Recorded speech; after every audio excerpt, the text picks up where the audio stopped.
looking at polypeptides, peptides and proteins here. So let's have a look at this. So let's have a look at the amide functional group first of all. So the amide functional group can either be written like this, or it can be written like this. That's an amide. And we know that an amine group of one amino acid can react with the carboxylic acid group of the other to make an amide linkage. The amide linkage looks like this. Another way of writing that is like this. Means the same thing here. So let's have a, first of all, let's just recap how a dipeptide is made.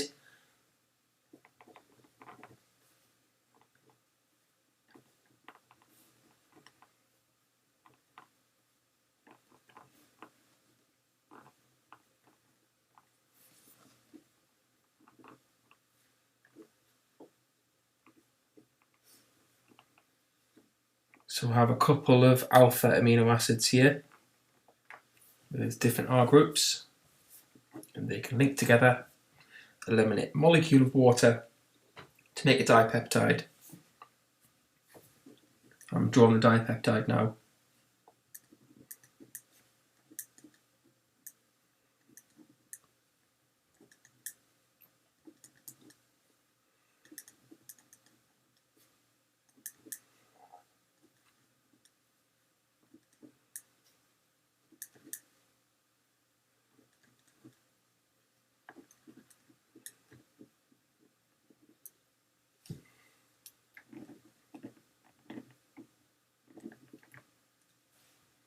Okay, so that's a dipeptide because it contains two amino acids. That's why we call it dipeptide. So compounds formed by the linkage of amino acids are called peptides, and the amide linkage is called a peptide linkage. A peptide with two amino acids is called a dipeptide. The dipeptide still retains the NH2 here and the CO2H group over here. Okay, so these two here can react further to make tripeptides and tetrapeptides. So a tripeptide would be made of 3 amino acids, and a tetrapeptide would be made of 4 amino acids. So let's draw a tripeptide now, just to show you what one would look like.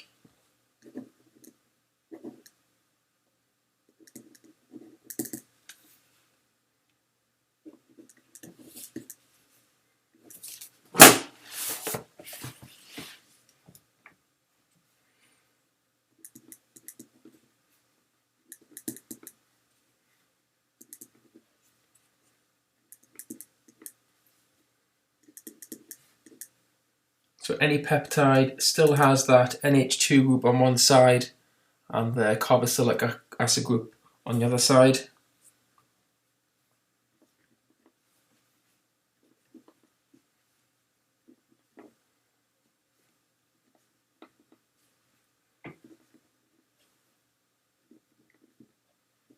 So we've got R dash here to make it look different to that R group there.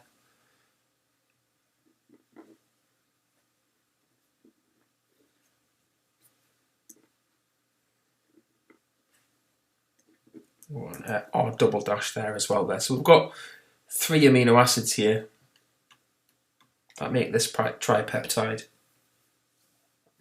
So any protein will have a fixed sequence of amino acids in the chain, and we'll call this the primary structure. We'll look in a little bit more detail later what the primary structure is, but essentially the primary structure is a sequence of amino acids in the protein.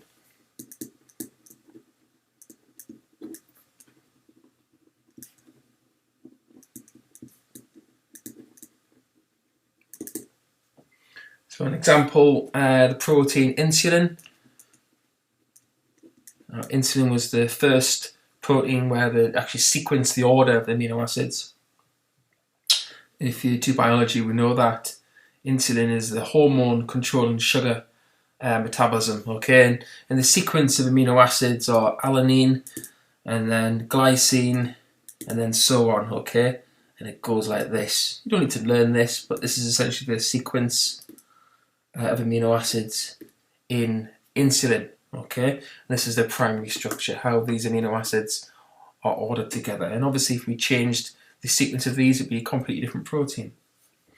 We know that polypeptides and proteins are condensation polymers because a small molecule, in this case it's water, is eliminated at each of these links. So a molecule of water will be eliminated between these two amino acids, between these two, between these two, and between these two. But just in this section alone, there's 1, 2, 3, 4 molecules of the water that's eliminated in each link of the amino acid. Okay, let's look at the reverse then. So let's look at hydrolysis.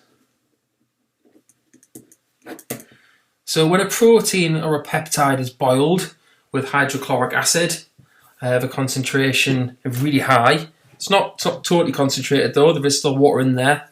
But you need water for the reaction.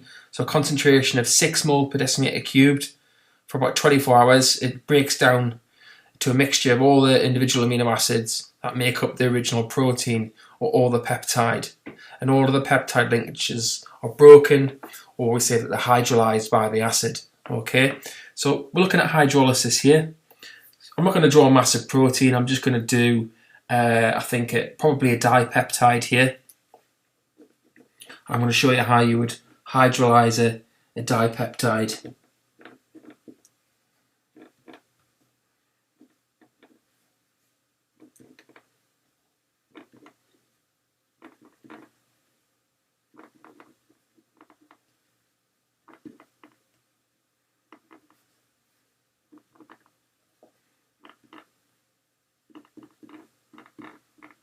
So here I've got a dipeptide. Now I could have drawn a polypeptide, a tripeptide, a tetrapeptide. The same thing applies really. And this is hydrolysis. And the word hydrolysis means to break down using water. So if I add water to that, so we're at plus H2O, and it's going to break it into its individual amino acids. So the first thing you need to do is you need to find where that peptide linkage is, and it's here, isn't it? So I'm going to break this bond here, that one there. So the two amino acids that are formed from this hydrolysis are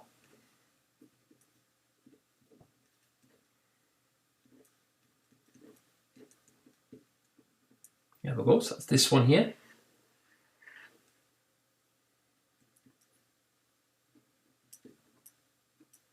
And we've added a molecule of water. So that is H2O. So you have the OH going on here, and then the H going on there, and that makes up the H2O.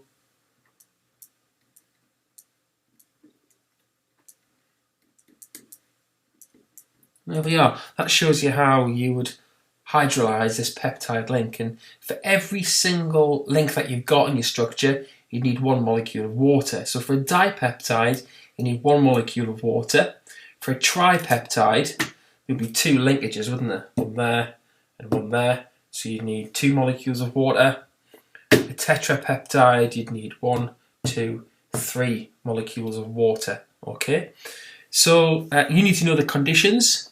So the conditions is boiled with 6 molar, that's 6 moles per decimeter cubed, HCl for 24 hours. That's your conditions to do this. And the reason why we need the HCl is because we need that as a catalyst. It's an H plus catalyst, and that's where the HCl comes into. The reason why it's not concentrated HCl, we do need some water in that, is because we need the molecule of water here to add to make the original amino acid, and this original amino acid there. Okay, so that's the hydrolysis of this peptide links, and you would be expected in the exam to be given either a dipeptide or a tripeptide or a tetrapeptide.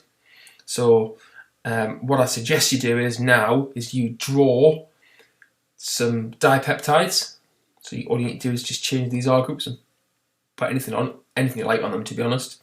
And maybe draw a couple of tripeptides and tetrapeptides, and then I'd like you to draw this hydrolysis reaction. Make sure you get the correct number of water molecules, depending on whether you've started off with a di, a tri, or a tetrapeptide, and then draw the amino acids which are formed. Okay, now we know that proteins are made of lots and lots of amino acids linked together by peptide linkages. We're going to look at a little bit more detail of the structure of these proteins.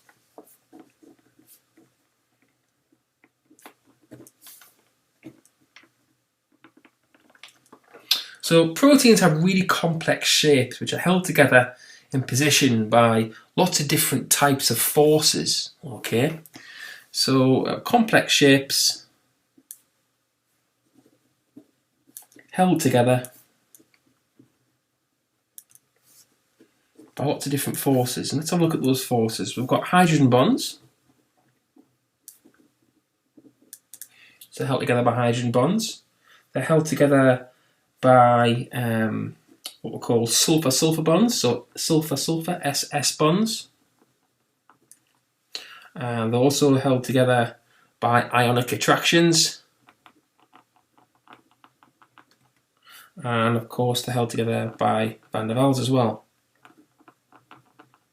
And we'll be looking at how that happens and how those forces there give rise to different structures in proteins. So the first thing we need to look at is that proteins are sequences of amino acids. So what we've got here is lots of different amino acids linked together. So each of these here represents an amino acid that will be linking together. So there, that bit there would just be a dipeptide. That would be a tripeptide. That would be a tetrapeptide. Usually when you get anything more than about 50 amino acids, we'll probably call that a protein at that particular point in time. So when there's more than 50, it'll be a protein.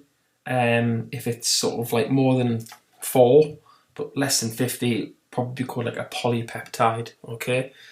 So can you imagine, please, that I'm drawing a structure here with more than 50 amino acids? I'm not going to probably get to do more than 50 because it'll take me ages.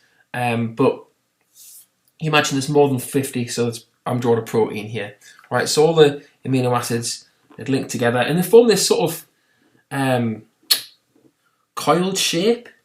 Now, can you imagine that coil there is actually going behind that one?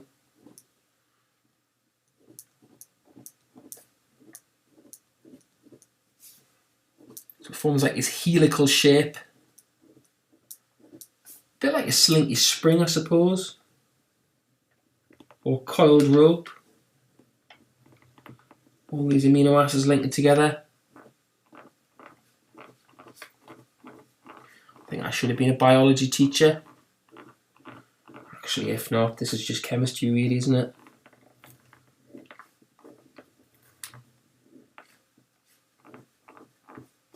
Okay, so that's our links of amino acids. The only thing different there is I'll put it in this sort of coiled shape. We'll call that helix, okay? So it's a helical shape.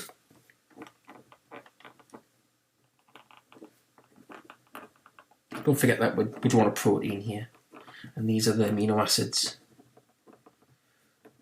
Well, they're the amino acids linked together to make a protein, which is basically a very, very, very, very long polypeptide. Okay. Now, the thing which kind of holds it in this sort of helical shape here is to do with the elements which are found in the individual amino acids. Now, let's have a look at the structure of amino acids. We've got these, and these dipeptides and polypeptides. We've got these C double bond O's here, and we've got these NHs, all right? So C double bond O's and NHs all over the place, okay? And I'm just going to jot these in. So imagine on here, sticking out. We've got a C double bond O there. It's part of this structure. I'm only going to show this part here because it's the most important bit. And then let's say on this loop over here, we've got an NH sticking out there. And if you have a look, what we've got here is we've got a highly electronegative atom attached to a hydrogen. And then we've got an electronegative atom, another part of the molecule. So we can get a hydrogen bond. So here's a hydrogen bond. I'm going to put H bond there, which stands for hydrogen bond. And then you get another one over here, holding this part of the molecule together. Now, if it wasn't for these hydrogen bonds, it would just be a long line of amino acids sequenced together and linked together. But because we've got these hydrogen bonds, that gives it its sort of helical shape between there. And another arrangement of a protein is called pleating. Now, pleating is when the protein ends up with this pleated sheet. Okay, so imagine at the moment now this is flat, like that. Now, what we get is, just fold my paper here.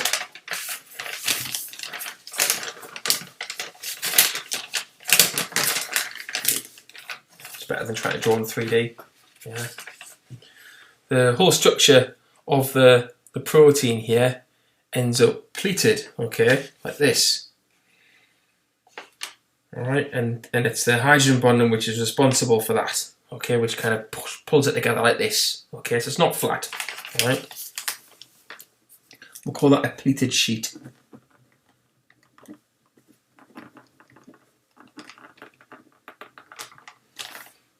Okay.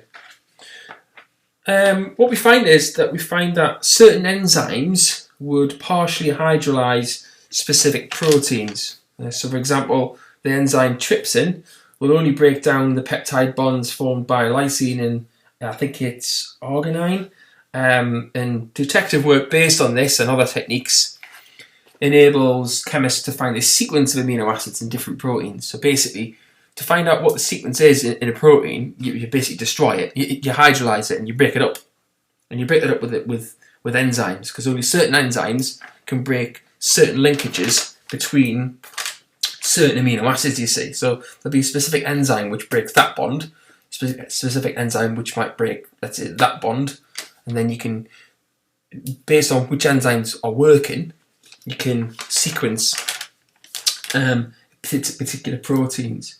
And I think the first protein which was fully sequenced was insulin, okay? And there was a guy who won the Nobel Prize for that as well. So then later on, obviously, we were able to sequence DNA, but that came a lot later. So I think the first protein which was sequenced was back in 1958, but the DNA was sequenced, because DNA is a much more complicated molecule. DNA was sequenced in 1980, okay, so a little bit later. Let's have a look at wool, alright. So, not many of us have got like a wool jumper, but we know that if we do have a wool jumper, then if we put it in the washing machine, especially if it's particularly high wash, then it can all come out all kind of misshapen. So, wool is a protein, okay, again with a helix shape, which is held together by hydrogen bonds, alright. I'm not going to draw the individual amino acids this time. You get the idea here, there. So it's held together by these hydrogen bonds.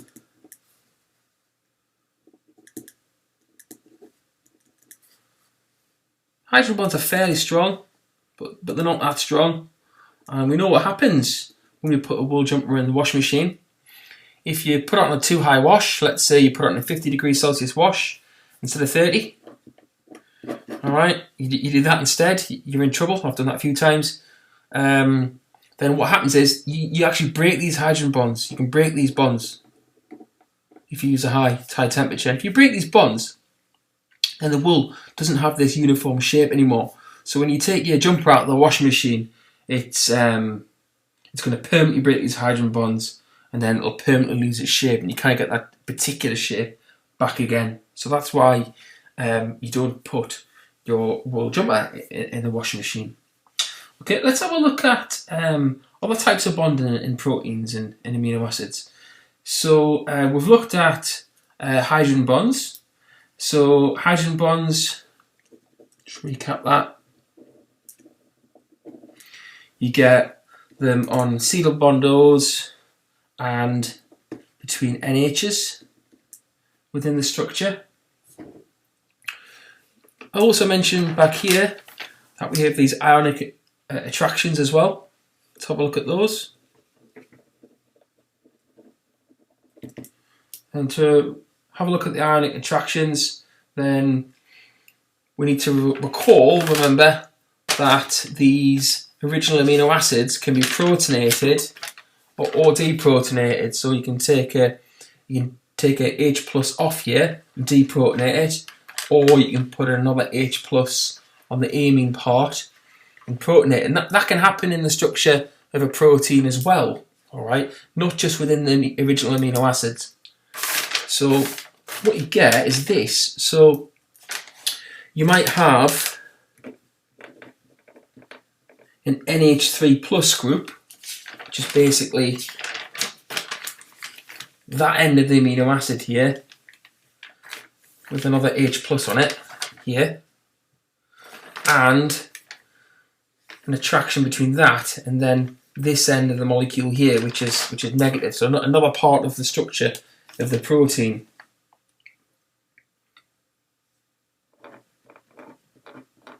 Like this. Then you have this attraction here, and that's an ionic attraction. So we have a hydrogen bond and ionic attraction as well. So let's sketch that as a part of a structure of a protein here. You might have an NH3 plus sticking out there, and then C double O minus charge sticking out there like that, and there'll be attraction between them, and that sort of keeps it together. It might not form this helical shape, it could be any particular shape. It's usually the hydrogen bonds which form this particular regular helical shape, but these ionic attractions could pull it in any particular shape. It depends on where these charges are. So that's interesting. Let's have a look at these particular amino acid. Okay, so let's have a look at amino acid. I'm going to draw this one. So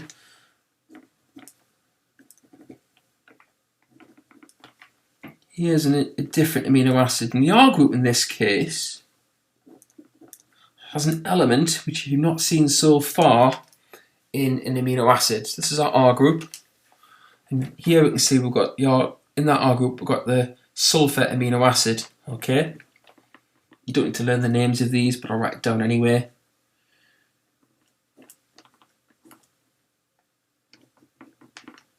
That's abbreviated CYS, I think. So it's got sulfur in it, yeah? Sulfur in that particular amino acid. So what can happen here is we can actually form a sulfur-sulfur bond. So let's say we've got our protein here, it's a bit random, and then you can see here that sort of this part of the protein here is curving downwards, this part of the protein here is sort of curving upwards, and it forms this kind of overall shape like that. And there's got to be some sort of forces that are holding it in this particular shape. You could have a bit of a helical structure here, so you could have some hydrogen bonds making this sort of curly helical structure here. This could be pulled in this direction by an ionic attraction, and you could also have a sulfur-sulfur bond here like this. So what we get, if you have a look here, we've got a sulfur with an H on the end of it, so an S and an H on the end there, and then maybe an S and an H here like that. Now if the H's here are still chemically bonded to the S's, then that won't actually pull it in this particular shape. For this to happen, what happens is this SH here is deprotonated, so remove that H and remove this H here, and then what that does is, remember sulfur can bond twice, because it's in the same group as oxygen in the periodic table. It's in group 6. It needs 2 more electrons for a full shell. So if you deproton here, you take these hydrogens off, then that leaves some space in the outer shell of sulfur to form another bond. And what it does is it actually forms a bond with itself. So you can have a sulfur on this part of the protein chemically bonding with a different sulfur on another part of the protein miles away here to form this SS bond. And we'll call that SS bond a sulfur-sulfur link, okay? Or we call it a disulfide bond.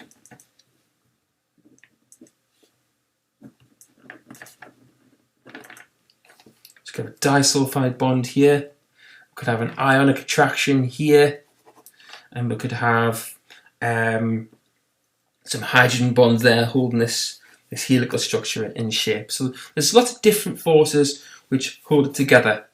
And the one that we need to cover as well is van der Waals. And we know about van der Waals, so we can maybe have some van der Waals here holding this part together like that. All right, we're going to draw all of these, but you get the idea. The idea is that there are these forces holding together the structure of these proteins, and it folds it together in this sort of structure. Okay.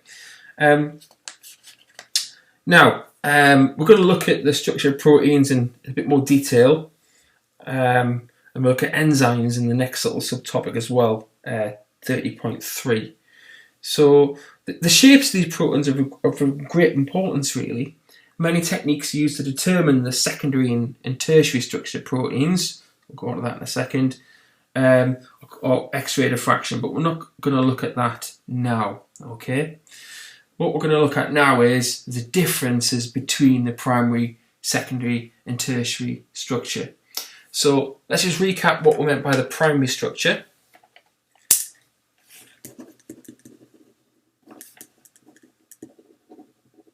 So the primary structure is a sequence of amino acids along the protein chain, and that's the primary structure. It can be represented by the sequence of the 3-letter codes, for example, GLY, ALN, ALA rather, ALA again perhaps, VAL, LU, LEU, etc. Okay, this is the primary structure, and they're held together by covalent bonds, specifically these amide linkages.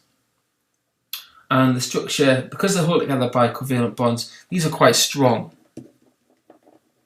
So if we want to break down that structure, then what we need is to boil that in 6 molar HCl for 24 hours to break that structure down.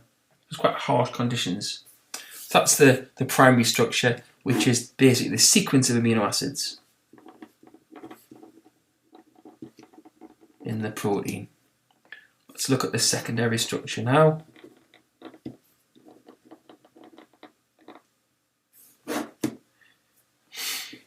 So a protein chain may form a helix, and we'll call that the alpha helix. So I saw the alpha helix here. There's the alpha helix. Whoa, forms a similar alpha helix. Or it can form a beta pleated sheet. Okay, so itself can be folded into a 3-dimensional shape. Okay, like this. Okay. So that's called the secondary structure. So it's the alpha helix, or a foot, which is basically a chain, a helical chain, or a beta pleated sheet.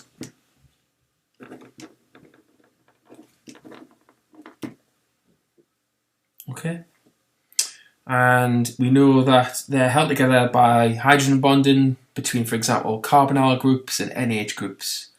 We know that hydrogen bonds are much weaker than covalent bonds. Therefore, this level of structure, the secondary structure, can be easily disrupted. I don't need nearly concentrated HCl, so I don't need 6 molar HCl boiled at 24 hours. Okay. So all I need to break down this structure is maybe gentle heating or even a change in pH. You think about it, if we change the pH a little bit, then what we're doing is we're deprotonating or protonating, and that might actually get rid of some of those ionic attractions, or maybe even some of those other little attractions as well between the structures. So gentle heating or changing pH, and that's because there's only hydrogen bonds to break.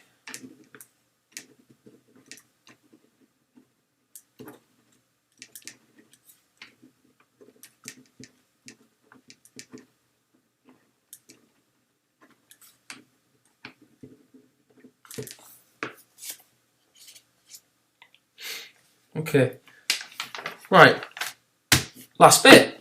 So we can now look at what the tertiary structure is.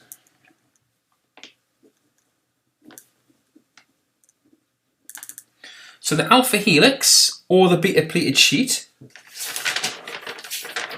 So the alpha helix or the beta pleated sheet can itself be folded into a three-dimensional shape. And this is called the tertiary structure. So, and that's held together by a mixture of hydrogen bonds, ionic attractions, and sulfur-sulfur bonds, as well as van der Waals, which exist between all the molecules. Okay, so you might want to redraw this again. Yeah, this here would be an example of what we call the tertiary structure. So, what I would like you to do is I'd like you to draw the tertiary structure of a protein like this. What I'd like you to show on there is some hydrogen bonds, some ionic attractions, and sulfur-sulfur bonds. Okay, so let's just sort of sketch this out. I'll do this on here. We've got this here. What I'm doing now, what I've done so far, would be the primary structure. Got a what I've got here is I've got the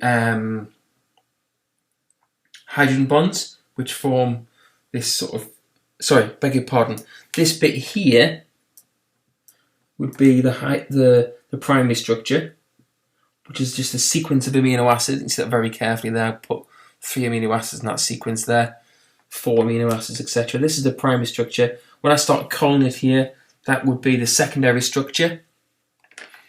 If I was to fold it this way as well, yeah, this will be the beta pleated sheet. Yeah, again, that would be the secondary structure. But what tends to happen is this ends up folding on each other again here. Might do a little bit there like that. And then again over here. And it might double back on itself a bit here like that. And that's what we'll call the tertiary structure. Okay? And the tertiary structure is held together by disulfide bonds, ionic attractions,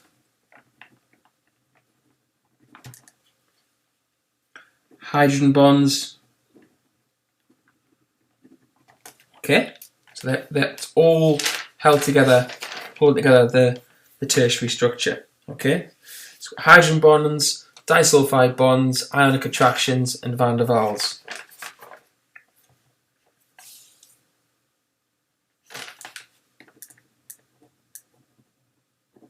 What I'd like you to do is I'd like you to draw a disulfide bond somewhere here, maybe an ionic attraction on this structure, a hydrogen bond in here, and maybe just label a van der Waals on there as well, just so we know that that's part of the tertiary structure.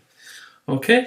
The last little thing that we'll do next time in the second part is we'll look at how we find the structure of proteins. So we can use X-ray diffraction, we can hydrolyze it, and we can use TLC as well. And we'll look at those 3 different things. We'll probably go into a bit more detail for how to do TLC next time.